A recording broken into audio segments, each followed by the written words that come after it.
Good afternoon, investors. Todd and Kyle here with Inside Edge Capital of Inside Edge Capital. Happy Friday, Kyle. How are you? Happy Friday. Doing good. Nice. We got a cool video for everyone today. We've been working hard on this. We are long overdue. I promised in the early part of 2024 we will have regular videos, and we are working towards it. But we put a lot of work into this. We hope you enjoy it. Both of us been looking forward to getting this out to you, update you on the current status of the markets, where we see things, and just talk to you a little bit. And again, promise, I think by next week we should be in a regular flow of being able to get these out weekly to you, and that is our goal, and that absolutely will happen. So I will make a solid 70 to 80% commitment that we'll have it out every week going forward, and then give me through the last week in January, and we'll be getting these out to you weekly. And what that's going to allow us to do is obviously communicate more frequently, and they won't have to be so long, and we can get the most important information to you. But rest assured, we are working feverishly on our end, as I'm sure you are as well. Markets are incredibly busy, and it's all good. We have a lot to share, and again, looking forward to getting into a pattern where we can communicate with you and let you know what we're seeing and moves we're thinking about. And then on Kyle's end, Kyle works and touches all aspects of this business, but specifically on his end, on planning and things to be thinking about outside of the markets. So again, I can't wait to get a groove and a rhythm down, because I think this will take us in some very fun and interesting directions. And I think that's the key, especially as we just go into increasingly uncertain times, is communication. So I take that as a high priority. So opening comments, Kyle? Yeah, I'm just pretty excited, and, new year, kind of a good time to take a look at 2023, start to look ahead at 2024, see everything's doing. I know we're pretty excited. 2023 was a good year for us, so just excited to see what comes next. Yeah, it was a good year. And yep. All right, enough reminiscing. People want to know what's going on, but again, all is well, and we have a nice little report here built for you, and let's roll. Okay. Disclosures, there we go. And the way we're going to do this is we are going to open the first part of this video. We're going to make it public, and this is another thing we're kind of settling into is the distribution of the video. I think first part of this video is going to go for the public, and then we're going to address the investors specifically. So things we're going to talk about here today, 4 points. We're going to talk about the broadening market rally. We're going to talk about mega cap, specifically that Mag 7. How much, especially in the money management world, has leadership of the market by the mega cap, specifically growth in tech. How much has that impacted the investing landscape? We have a lot on that. Fed policy, interest rates. I mean, it's been with us for a couple of years, and it's continuing to be with us, perhaps at a lesser amount in terms of impact on the market. We'll talk about that. And again, what do we see coming in H1 of 24? Specifically, that breaks down into Q1 and Q2 of 2024. So those are the main topics. And again, Kyle, just remind you guys know I like to go on and on. Kyle, hit the Inside Edge buzzer and shock me if you want to jump in on anything, okay? Cool. Yep, you're doing fine. All right. So, and I know we have the video is not ideal here. I know we're missing some. I've got to kind of reset up the thing. So, but behind our heads, it says small caps challenged in an increasing interest rate environment. Say that 5 times fast. So, why don't you start us off? I think you actually put this slide together to the end. I thought you put it eloquently. So why don't you just kick us off? Why was 2023 a challenging year? Just get us started. Yeah. Rates, going up, inflation spiking. We had the pandemic and kind of the response to that created kind of a series of economic conditions that might have been unfamiliar to people. I mean, we went through, if you go back to the end of the 20 teens and low interest rate policy for almost a decade. I mean, totally new. I mean, a lot of investors probably hadn't been in this type of environment before. So it created kind of a year of uncertainty, especially with the back half, or I guess the middle part of 2022 being a challenge, seeing a correction. And, looking at 2023 now, you go back and you look at how yields, how inflation interact, changes in those may push people to what we saw, which was the Mag 7 mega cap stocks really doing well, and then everything else kind of lagging. Yeah.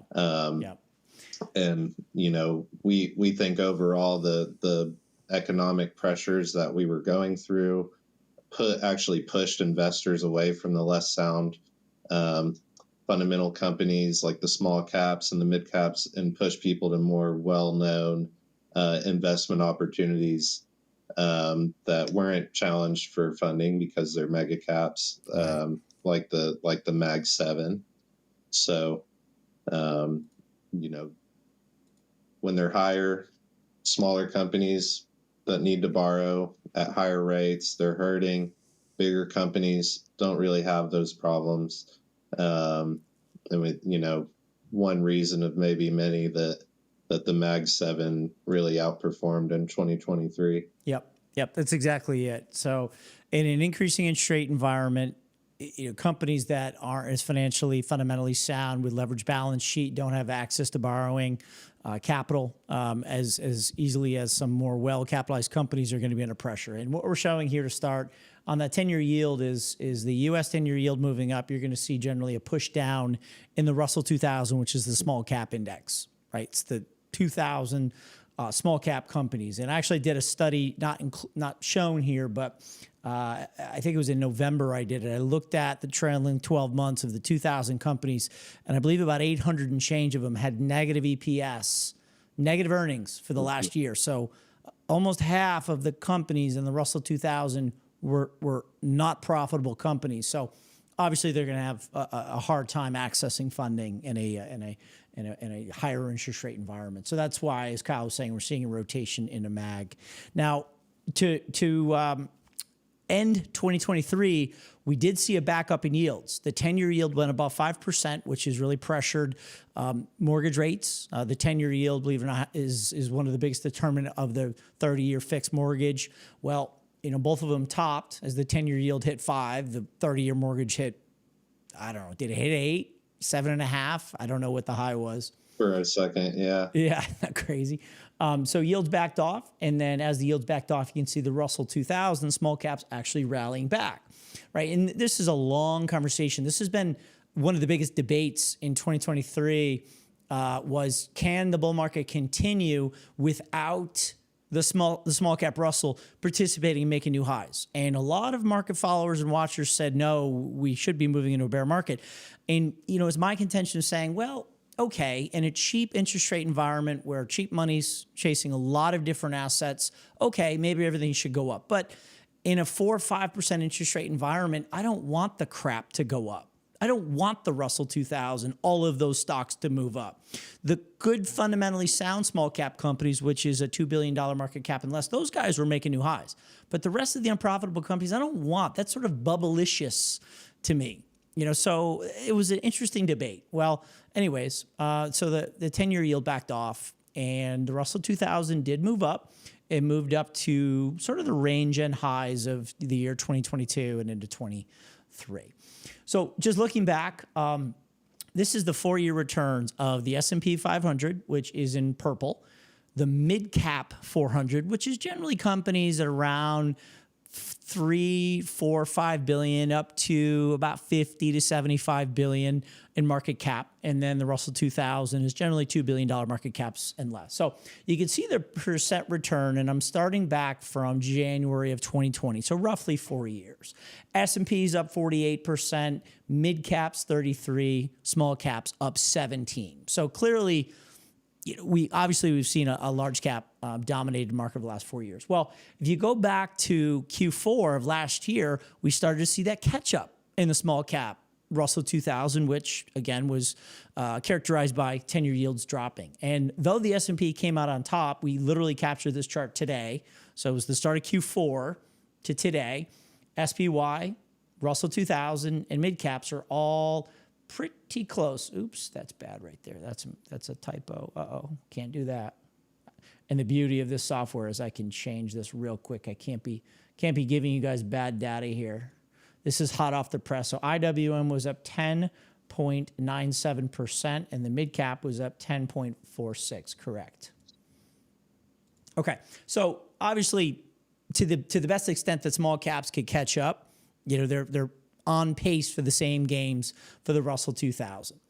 So, the thing is, okay, will small caps and mid caps continue forward, and will they outpace the more market cap heavy S&P, broadening the rally, or will the Mag 7, which is the Magnificent 7, which I have it on the next slide, it's going to be Meta, Google, Amazon, NVIDIA, Apple, Microsoft, and I think I'm forgetting one. Oh, Tesla. Right there. Tesla, thank you. It's on the right there chart you go. here too. There you go. Yeah. So yeah, take us away. What are you seeing here? Yeah, just a reflection of what we were saying with how last year went. I mean, you can see, what is it, from 2014, you take the Mag 7, I mean, they've doubled their market cap from around 15 to 29, and that's in less than a decade. So really remarkable. That's a percent of the total S&P 500 market capitalization, which market cap, yes, right? Shares outstanding, times of price. Yeah, 29% of the value of the S&P 500 is in the 7 companies we're listing here. Yeah. Mm-hmm. And I get it. That's concerning. I get it. But also, it's not unprecedented. We have seen large cap traditionally lead. It's a little heavy in terms of that, but it's not, I would say, obnoxious. And then... Yeah. Go ahead. You could say, like, they've been allowed to go out and acquire companies and grow maybe more so than in a few decades ago. Yeah, there you go. Yep. You look at, antitrust is not that's a longer conversation. But yeah, this is the side rail. Yeah. So of the returns here from 23, 71% were from the Mag 7, and then the balance of the 493 companies contributed about 19% of the total returns. 6%. Oh, sorry, 6% compared to the 19% return. Thank you. Yeah, this is I'm stealing your thunder in this chart, right? 19% return, 6% with the 493, 71%, right? Interesting. So, here I built a sort of a custom index of the Mag 7. And again, you as an investor hold all of these if you have a exposure to our growth portfolio. So if you do an equal weight index of all 7, this is what the index looks like. And we were messing around with the retest of the late 2022 highs, and we did just recently poke through. So yes, the equal weight index of your Magnificent 7 did make a new high. Now, what's interesting here is below on this chart, what you're doing is I'm taking that Mag 7 index that I created, and we're dividing it into the S&P 500. And it's creating a ratio. And what that means is if the ratio is going up, the first one, which is the numerator, is increasing faster or is stronger than the second one. So if the Mag 7 S&P ratio is going up, the Mag 7 is moving up faster than the rate of the S&P 500. Well, the ratio has not really broken through those highs from late 21, 22. It's kind of going sideways. So what that means is now both the Mag 7 and the S&P are moving up. It's no longer seeing, the Mag 7 is no longer significantly outpacing the gains in the S&P. So it's it's not leading the market. It's not participating in the market. As I showed you with that move down in yields, the small caps and mid caps are starting to catch up. And that's why we're seeing equal gains from Q4 of 23 as we're now in 2 weeks of 2024. Now, NVIDIA, as I just said, okay, everybody's participating. Any fundamentally sound company is participating. And let me just take a break for 1 second. This is why we're proud and that you're here with us, because we are an actively managed individual equity portfolio. There are companies that many of your friends and family and colleagues own in the S&P 500 that we frankly don't see as fundamentally sound, that are challenged in a higher interest rate environment, that shouldn't be in people's portfolios, right? So we want to be holding only the best companies in the best sectors, okay? And that's why we feel that active individual equity portfolios will be superior to those who are benchmarking and just owning everything, because there's going to be companies in there that you probably don't want to own. So anyway, so NVIDIA, speaking of, and you have NVIDIA because we have NVIDIA in both our growth and our dividend portfolio. NVIDIA was very quiet. In fact, I wrote an article last week on CNBC.com about NVIDIA and had been pretty quiet after a series of beat and raise quarters. NVIDIA clearly being the leader in AI, high power computational power, and as we're calling the exponential age. Well, NVIDIA was quiet over the last 3 to 4 months, and then over the last week, boom, NVIDIA up through 500. And we closed at about 5, I think we're pretty close to this, 545 today. So that's a really, really big move. Okay, we hold NVIDIA at an 8% allocation in growth and about a 3% in the strategic income and growth, SIG, because believe it or not, did you know, Kyle, not to put you on the spot, I don't think a lot of people know this, do you know NVIDIA pays a dividend? No, I wasn't aware of that. It's small, but they pay a dividend. Isn't that a riot? They're beating EPS earnings expectations by like 50% every quarter. And then plus they pay a little token dividend. So paying people out. That's great. So like it's got to be, I wanted to have it in the dividend portfolio. So, in the S&P allocation. Someone had to benefit from AI. Right. I think the S&P is about a 2.5, maybe if you have a sec, maybe look that up for me if you're bored. Somewhere between right around 2.5% allocation in the S&P. So we have a 3% in the strategic growth and income, which is your dividend, and then 8% in the growth, which is obviously heavy. Okay, so turning to a little bit of data, continuing the conversation on rates, where we're headed next year. This year, I'm not used to saying this year yet. We just had the December CPI came out. So it came out on Thursday, the 11th, and it came in slightly above expectations. So the headline year-over-year number, economists were looking for 3.2% increase year-over-year. It came in 3.4, so a little hotter than expected. The month-over-month from November, December, looking for 0.2, came in at 0.3, so a little hotter.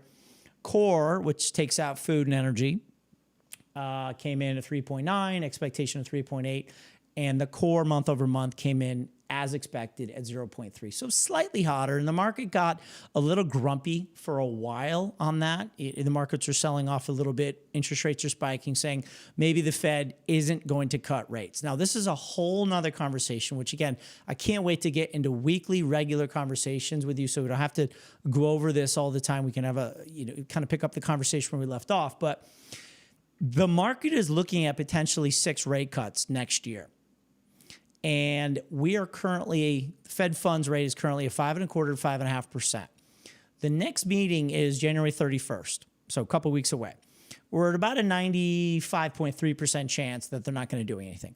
The markets are looking for the first cut in interest rates in March. And right now we're at a 68.1% chance of a 25 basis point, which is 0.25%, plus 3.3. So altogether, you're at about a 71.4% chance that we're going to lower interest rates, right? And then you can follow from May, June, July, September, November, December, you can see the market's pricing in 1, 2, 3, 4, 5, 6 cuts in 2024. I don't know if that's going to happen. And the market really seems to think that that is going to happen. And I am thinking this might be more like a 2017. I think they raised ones, 18 and 19. They might have done 1 or 2 hikes. They call them sort of mid-cycle adjustments. Then they stepped back. The NASDAQ started to go. Then we ran into COVID. I kind of think we might do the same thing, and the market might wind up disappointed. Anything you want to hit on there, Kyle, on 6 rate cuts? Yeah, I agree. I think it's optimistic, and it's pricing in the soft landing with rates ending up right at 4%, and that would be ideal because that would mean they didn't. I mean, if you look at it, it's so gradual that this would assume the Fed didn't. They never felt like they were going too fast on the cuts or not fast enough. So this is kind of like the template, I would say, for a soft landing. For a soft landing, yeah. Yeah, I would say, we're now in Q1 earnings. We'll talk about that, Q4 earnings. Today was the first day of earnings. So far, they're good. I would say with GDP growth that we're seeing and the earnings growth and the projections going forward from CEOs, I would say a soft landing has been achieved. I think if the Fed winds up having to cut 5 or 6 times, something's wrong, something broke, and the Fed has to react to that. I would love to see 1 or 2 token rate cuts. And the market says, you know what, we're going to take a break. We're going to see how the market handles it. And if we can operate at 4% or 4.5% Fed funds, which is the short term in the economy, that's good. Because when the next shoe drops, then the Fed's going to have the ability to then lower interest rates to combat whatever train is around the corner that we can't see coming. I think that gives investors, and I know it gives me more confidence to have exposure, knowing the Fed has that latitude, elevation, I should say. So I think this might be a disappointment as we're winding into where we're looking at going forward. That's going to come in. So very, very interesting. But I mean, inflation came off, and that'll be coming up in a slide. So taking a little bit of a break from Fed policy and interest rates, which, listen, I know we're stock investors and many of you are also fixed income investors, so it's important. But, to navigate the equity markets over the last 2 years with, the 4-decade high spike in inflation, we've all had to become pretty good at global macroeconomics, and that's knowing the 4 major asset classes and how interest rates and yield curve impact equity rotation and valuation and markets preference for growth and value. Like, that's, I used to trade for a hedge fund on Wall Street during the global financial crisis. Man, I'm really dusting off some of those skills with the big move and the yen carry unwind and the drop in rates. And it was wild. So we got a taste of that. Anyway, long story. So let's talk about January. There's a fun seasonal tendency that equity investors like to look at called the January effect. So the saying goes, as goes January, so goes the year. And my friend Jeff Hirsch, his father, came up with I believe his father started the Stock Traders Almanac. And any investor who is active and involved usually has one on his desk. Mine happens to be right here. So January effect is every negative January preceded an extended correction, flat market, or 10% without exception since 1950. Okay, so, if you have a negative January without exception since 1950, we're either flat, down, or 10%, lower by 10%. So January tends to set the tone for the rest of the year. There's another one that says the first 5 days of the year, if they're positive, 47 times, saw full year gains 39 of the 47 times, with an 83% accuracy, average gain of 14%. So of the 47 observations of the first 5 days being positive, 39 of the 47 saw gains for the year that averaged 14%. Well, we had a rough couple days, first 5 days of the year. And the first 5-day rule is negative. Now, what's interesting, so this is the NASDAQ in green, the S&P in blue, the equal weight NASDAQ, which we care more about the market cap, but the equal weight NASDAQ and the equal weight S&P. The first 5 days, the market sold off. And I was like, uh-oh, this is going to be a tough year. Well, as soon as the fifth and sixth day started of trading for the year, the markets went bid. And not only that, but it was the heavy market capitalization driven NASDAQ and the S&P that drove it. So, all right, so now I captured this chart yesterday.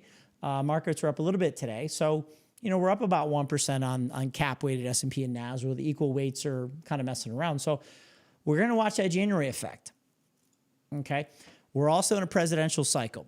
And this is a screenshot right from Jeff Hirsch's book. And again, if you're all interested in this, pick it up. It's, I don't know, it's $20. It's really, really, really well done. And this is a screenshot right from there. Okay, so the 4-year presidential cycle. We are in a presidential cycle. Now, that's one of the things that I think could potentially inject volatility into this market, aside from what Kyle just mentioned with the market realization that they might not cut rates 6 times. Okay, and then number 2, we could, I mean, this is, it seems like every political cycle we go into, it gets incredibly more unprecedented and more banana republic-like. That's not a political statement. I think it's, it's becoming such a reality TV show. I think we're all kind of growing tired of it. But anyway, so if we look at the 4-year presidential cycle, this is what's happened since 49. And again, anything can happen. We could get some real volatility here, so we'll leave it at that. But the blue is the S&P 500. No, excuse me. The top one is the NASDAQ, and the other one is the Dow and the S&P. Okay, so this is the first post-election, midterms, pre-election, election year. We're now in election year. This chart was captured. Jeff wrote the book in the middle of 2023, which is right here, 3rd year. This is generally the path that the NASDAQ follows, the S&P, and the Dow. So in the 4th year of an election cycle, we start at about a 30 baseline and head up to 38, 39, and the NASDAQ 40 to 50, so about 10% gains. So generally, since 49, every 4th year of a cycle, S&P, Dow, and NAS are up. This is what we've done since 21 and 23. So you can see we are on track for the 3 major averages in our presidential cycle. Now, the next one is interesting. We'll take it one step further and say when there's a sitting president up for election, how do the gains go? So the thick black line here is all election years. This one is open field, which means the incumbent is not running, and then the green is sitting president is running. And this is their aggregate cycle. Okay, so the green is the sitting president is running. And this is the 4th year in the presidential cycle.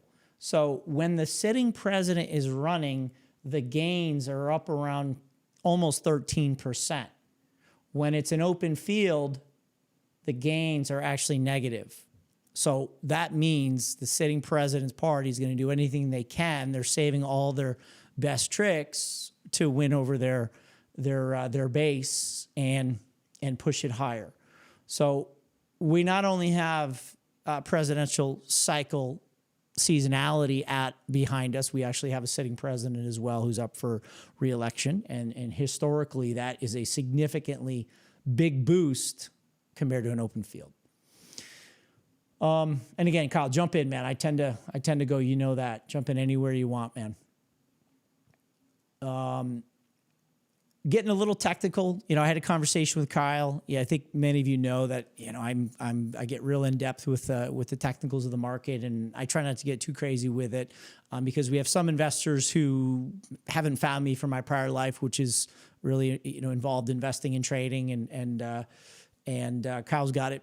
He knows it himself. His father does a similar kind of publication for hedge funds and more institutional traders. So Kyle's got it in his blood. So, but this is kind of the gory stuff we do behind the scenes. And I don't know. I was talking to Kyle, like, I'm just going to be who I am and just kind of show it to you. But this is the stuff that helps kind of navigate and guide what we're doing. So each one of these bars here is the S&P 500 is 1 year of trading. So you're looking at the S&P 500 since pretty much World War II ended here. Now, the last 3 years, 2021, 22, and 23, these candles, what this means is this lower bar right here is where the year opened. That little wick is the low price of the year. That upper wick is the high price of the year. And the part where the candle closed, the upper right corner, is the closing price. So we open there, close here. If it's white, it was an up year. Blue, we opened here, closed here. It was a down year. 23, we opened here, closed here. So for 3 years in a row, we've closed at 4,800, give or take, in the S&P. So that's a big level. So not only do we have that 4-year presidential cycle going, we have the fourth potential year, which if we can close above 4,800, that's quite significant, something we've not been able to achieve over the last 3 years. So that's just a technical price level that we really want to watch. Yeah, and just to put it in English for our non-technical clients, that's we're reaching an inflection point in the markets where if we do break through 4,800, we could see it continue to go. That would create momentum. Whereas if we bounce back off of it, it could look like 2022 or somewhere in there. Thank you. That was key for you. Thank you. That's good. That definitely needed to be pulled together. And longer term, I'm very bullish up into this point here. Okay, so let's talk about this. I got to get moving. I hear the kids yelling at us here. Okay. So money markets. A lot of money is rushed on the sidelines. And I was sort of waiting like a kid in a candy store, waiting for Santa to come to town to get the Q3 numbers of how much money went into the money markets. So we bumped up from 5.91 trillion in money markets to 6.14 in Q3.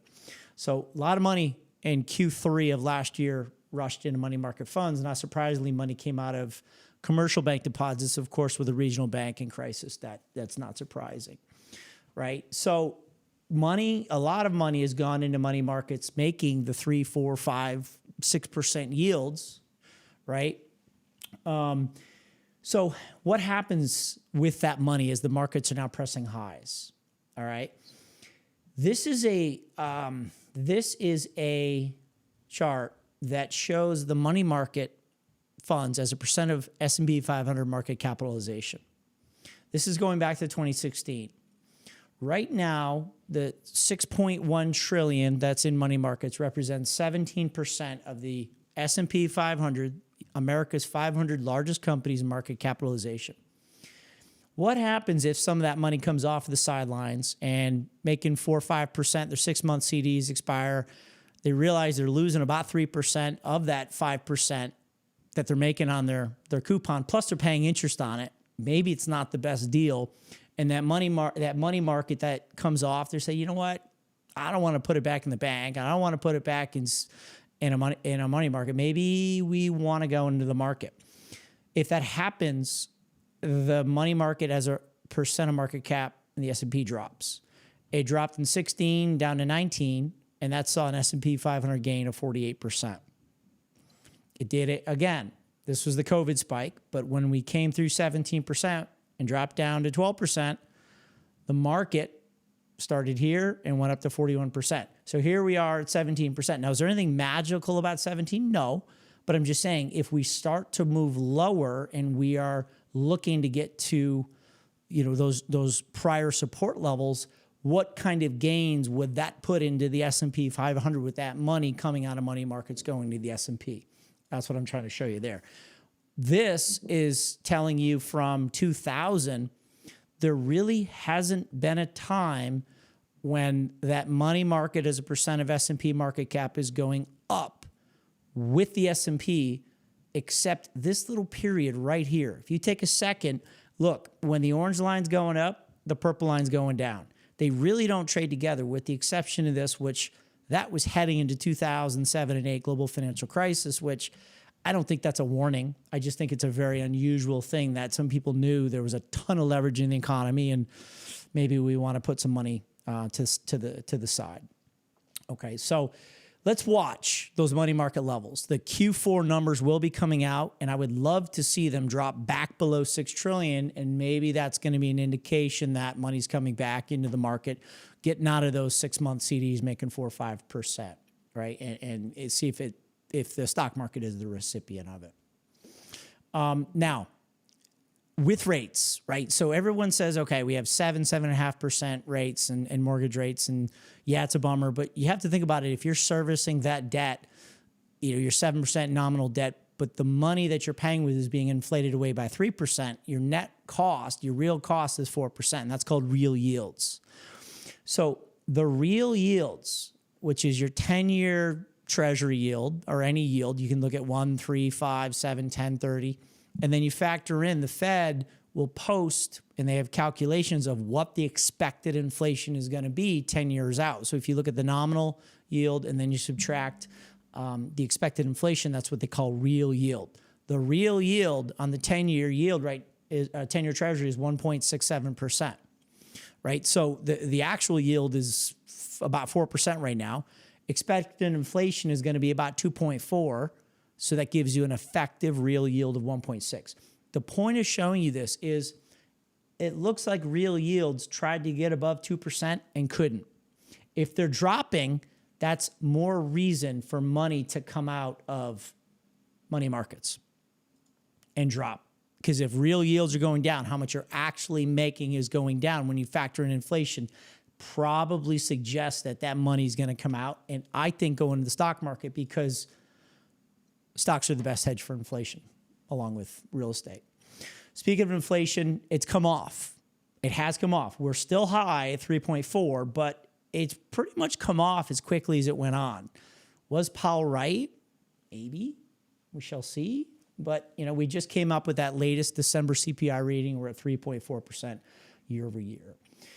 I've showed you this chart before, talking about that concept of real versus nominal yields.